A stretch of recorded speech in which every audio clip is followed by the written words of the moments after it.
आप लोगों को पिछले तकरीबन 7-8 महीने से मैं आरटीआई के विषय में बहुत कुछ बता रहा हूँ, बहुत कुछ पढ़ा रहा हूँ।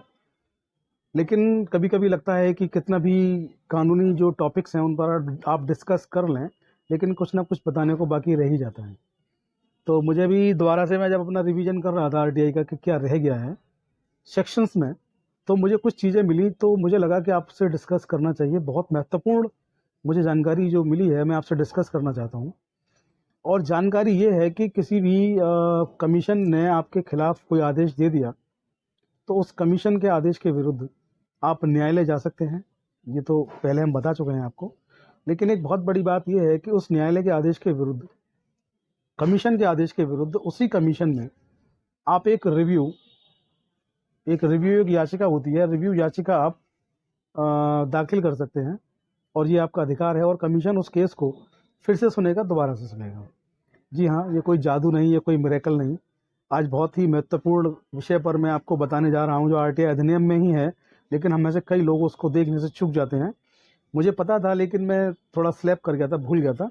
तो मुझे तो पता था, लेकिन शायद आप लोगों को पता ना हो, ये सोच करके आज का वीडियो बनाया जा रहा है। आप लोगों से रिक्वेस्ट करता हूँ, निवेदन करता हूँ कि आप लोग वीडियो को पूरा देखें, थंबनेल देखकर सवाल ना पूछें, और वीडियो को लास्ट तक देखें, पूरा अंत तक इसको देखें। तो सबसे पहले मैं Prateek Chaudhary, advocate, Chaudhary legal associate, पर आपका वेलकम, आपका स्वागत करता हूं। इसके साथ ही मैं आप लोगों से निवेदन करता हूं कि जिन लोगों ने अब तक चैनल को सब्सक्राइब नहीं किया है, वे लोग चैनल को सब्सक्राइब कर लें। इसके साथ ही जो हमारा जो नोटिफिकेशन बेल है, उसको ऑल पर आप लोग सेलेक्ट कर लें। उसको भी सेलेक्ट करना बेहद ज़रूरी है, जिससे कि हमारे वीडियोज़ अपलोड हों, उनके नोटिफिकेशन आप लोगों को तुरंत तत्काल रूप से मिल पाएँ। और इसके साथ ही मैं आप लोगों से एक निवेदन और करना चाहूँगा कि हमारा फेसबुक पेज और इंस्टाग्राम का जो पेज है, उसकी आईडी सेम है, चौधरी लीगल एसोसिएट। सेम जो यूट्यूब है वही सेम है। उसको भी आप लोग फॉलो कर सकते हैं, शेयर कर सकते हैं, कमेंट कर सकते हैं। अगर आप उनके लिंक चाहते हैं तो डिस्क्रिप्शन के बॉक्स में उनके लिंक आपको मिल जाएंगे। तो निवेदन है कि वहाँ जाकर भी आप उनको फॉलो करें। तो अब देर ना करते हुए आज का जो वीडियो है, आज का टॉपिक है, उसको शुरू करते हैं। आरटीआई में एक धारा है, उस धारा में साफ साफ बताया गया कि आपका कोई भी मसला, मान लीजिए राज्य सूचना आयोग ने या केंद्रीय सूचना आयोग ने उसमें निर्णय सुना दिया, और वो निर्णय जो है वो आपके बिल्कुल, आपको लगता है कि आप इससे संतुष्ट नहीं है, निर्णय गलत सुना दिया है, और ऐसे में आप सोच रहे हैं कि न्यायालय जाएं।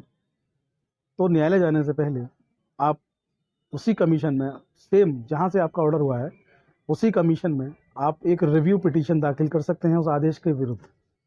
आप कमीशन से रिव्यू पिटीशन दाखिल करके कह सकते हैं कि इस केस को आप लोग दोबारा देख लीजिए, दोबारा सुन लीजिए, क्योंकि रिव्यू इस बात के लिए मैं डाल रहा हूँ कि इसमें ऐसा जो फैक्ट है वो छूट गया है, उस फैक्ट को आप लोग बता दीजिए क्या छूट गया है। और कमीशंस के पास पूरी पावर है कि वो उस केस के रिव्यू को एक्सेप्ट करें और उसको दोबारा से सुनवाई को करें। तो आपको एक दूसरा मौका मिलता है कमीशन में अपनी बात को सुनवाने का। जी हाँ, ये कोई मिरेकल नहीं। आरटीआई का सेक्शन 7 जो है, उसका सब सेक्शन है एक 3। दोबारा सुन लीजिए, आरटीआई एक्ट का सेक्शन 7 का सब सेक्शन 3, उसका भी एक सब सेक्शन है बी, यानी कि खा। उसमें स्पष्ट रूप से लिखा हुआ है, आप जो है रिव्यू किसी मामले में चाहते हैं तो रिव्यू में आप जा सकते हैं। और इसमें जो है एक केस लॉ भी है, जो केस लॉ थोड़ा पुराना है, लेकिन इससे वो केस लॉ जो है बिल्कुल गवर्न करता है। इस केस लॉ में इस तरह की चीज़ के बारे में ही आदेश दिया गया है, तो ये केस लॉ भी आपके बहुत काम आने वाला है। इसका शीर्षक आप लोग नोट कर लें। इसका शीर्षक है पी एन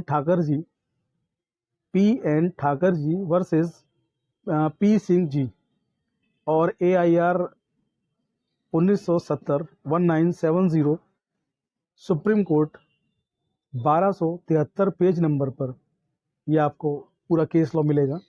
बेहद अच्छा केस लॉ है। इसमें साफ साफ बताया गया है कि रिव्यू जो होता है, रिव्यू भी एक याची जो होता है उसका अधिकार होता है, और रिव्यू अगर कोई सबमिट करता है तो कमीशंस को, न्यायालयों को उस रिव्यू को एक्सेप्ट करना चाहिए, दोबारा से उसकी सुनवाई करवानी चाहिए। तो ये बहुत अच्छा आदेश है, और सॉरी, बहुत अच्छा एक सेक्शन है, और बहुत अच्छा ये आदेश है। इसको आप लोगों को इस्तेमाल करना चाहिए। हाई कोर्ट में कई बार जाने पर कई साथी लिखते हैं कि बहुत खर्चा होता है और बहुत पैसा लगता है, वकीलों की फ़ीस बहुत होती है, जबकि कमीशन में कई लोग खुद से अपनी पैरवी कर लेते हैं। कई लोग अगर पैरवी करते हैं तो उनको कुछ कम पैसों में उनको वकील मुहैया हो जाते हैं। तो कमीशंस की पैरवी, मैं ये एक सिंपल क्राइटेरिया बता रहा हूँ जो आप लोगों ने मुझे बताया, ये मेरी ओपिनियन नहीं है, आप लोगों से मुझे पता चला है। और आप लोगों से जो पता चला है वो ये पता चला है कि कमीशंस की पैरवी आप लोग खुद कर लेते हैं, या हाई कोर्ट जाना होता है, सॉरी, कमीशंस की पैरवी या तो आप खुद कर लेते हैं या आप किसी वकील को अगर अपॉइंट करते हैं तो कम पैसों में आपको मिल जाते हैं। इसके अलावा जब आप हाई कोर्ट जाते हैं, हाई कोर्ट में वकील को आप अरेंज करते हैं तो हाई कोर्ट में आपका खर्चा ज़्यादा होता है। तो हाई कोर्ट जाने से पहले एक बार आप रिव्यू ज़रूर करें।